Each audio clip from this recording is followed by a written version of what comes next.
जय परमेश्वर भाइयों, हिंदू मुसलमान अंग्रेज सभी देवता लोगों को जय परमेश्वर भाइयों, जय परमेश्वर। तो भाइयों, साध अनुपदास महाराज लिखी किताब जगत हित कहानी पेज नंबर 109 से पढ़ करके सुनाते हैं। तो भाइयों, हिंदू मुसलमान अंग्रेज और सातों आठों विलायतों के राजा बादशाह व रैयत सबके आगे हाथ जोड़ करके अर्ज करते हैं, यह किताब जगत हित कहानी एक बार जरूर पढ़े और पढ़ करके इंसाफ करे। तो भाइयों, यह किताब साध अनुपदास महाराज ने तमाम जान के बच्चे बचने के वास्ते बनाई है। तो भाइयों, जरूर यह किताब जगत हित कहानी एक बार पढ़े और पढ़ करके इंसाफ करे। जय परमेश्वर भाइयों। तो यह किताब पढ़ करके सुनाना हमने हमारा फर्ज समझा है।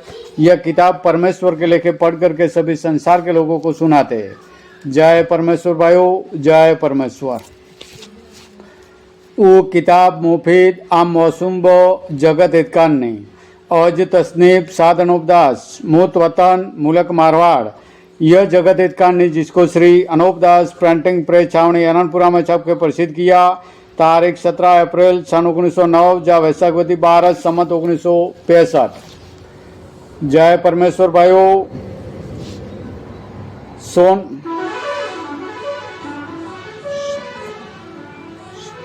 शख्सों ने राक्षसी पाप को संसार में जाहिर किया है और दफे कराया, वो भी अच्छे समझे गए।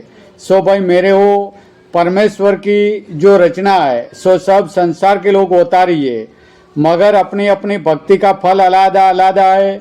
क्योंकि जो भक्ति करता है उसकी भलाई दुनिया में रहती है और जो बुराई करता है उसकी बुराई रहती है। सो मैं तो संसार में कोई बुरा काम नहीं करता हूँ, बल्कि तमाम जान के बच्चे बचने के लिए अपने सर पे बोझ उठाकर भलाई करता हूँ, ताकि सब संसार को सुख प्राप्त होए तो उम्दा है। इससे मैं बनियों की चोरी को जो गुप्ती पाप दुनिया के नाम का करा रहा है उनको आप लोगों के दिल में प्रकट कर रहा हूँ कि इन बनियों का जाल दफे हो जावे तो कैसी उम्दा बात है। परंतु जैसी जैसी बात तमाम जान के लोग मुझसे कहते हैं वो मैं ही जानता हूँ, बल्कि इसी वर्ग के ऊपर लिख चुका हूँ।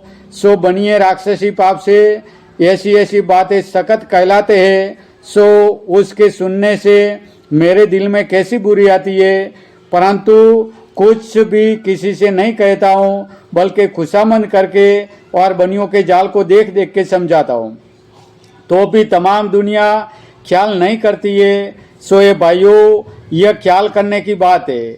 इससे तुमको बार बार समझा के हिदायत करता हूँ कि मेहरबानी करके और मेरी आजीज पर ख्याल फरमा के इस काम को भी समझो और ख्याल करो। क्योंकि मैं सिर्फ तुम्हारे बच्चे बचने के वास्ते इन बनियों के जाल को समझाता हूँ और तुम लोग पागल और शेरडी कहते हो। सो मेरे दिल में कैसी बुरी आती है कि सर फोड़ के मर जाऊं।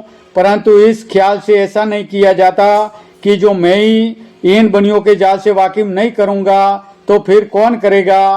क्योंकि इन बनियों ने मुझको अपने जाल से कल्पाया है, इससे मैं बनियों की चोरी जाहिर करता हूँ और इसी वजह से मैं अपने ऊपर यह काम उठा के बनियों के जाल से वाकिफ करता हूँ और किसी के बुरे भले कहने को ख्याल में नहीं लाता हूँ और जगह जगह जाके समझाता फिरता हूँ। सो सच सच जानना और सब संसार के लोग इन सौदागरान के पाप को छोड़ाने की कोशिश करो। क्योंकि रावण और अन्नाकंस और कंस कारुण वगैरह ने पहले भी राक्षसी विद्या का पाप चलाया था और अपने दिल में यह विचार किया था कि चारों कूटों में अपना राज करूं जब मेरी मर्दानगी है। परंतु उनके राक्षसी पाप की चोरी सब संसार में प्रकट हो गई। इससे कुल संसार ने उनके पाप का बंदोबस्त करके छोड़ा दिया। परंतु रावण की तरह से इन बनियों ने भी राक्षसी विद्या का पाप चलाया। सो चार कूट में राज करने के वास्ते और दिल में यह भी विचारा है कि हम बनिए तमाम। जय परमेश्वर भाइयों, जय परमेश्वर।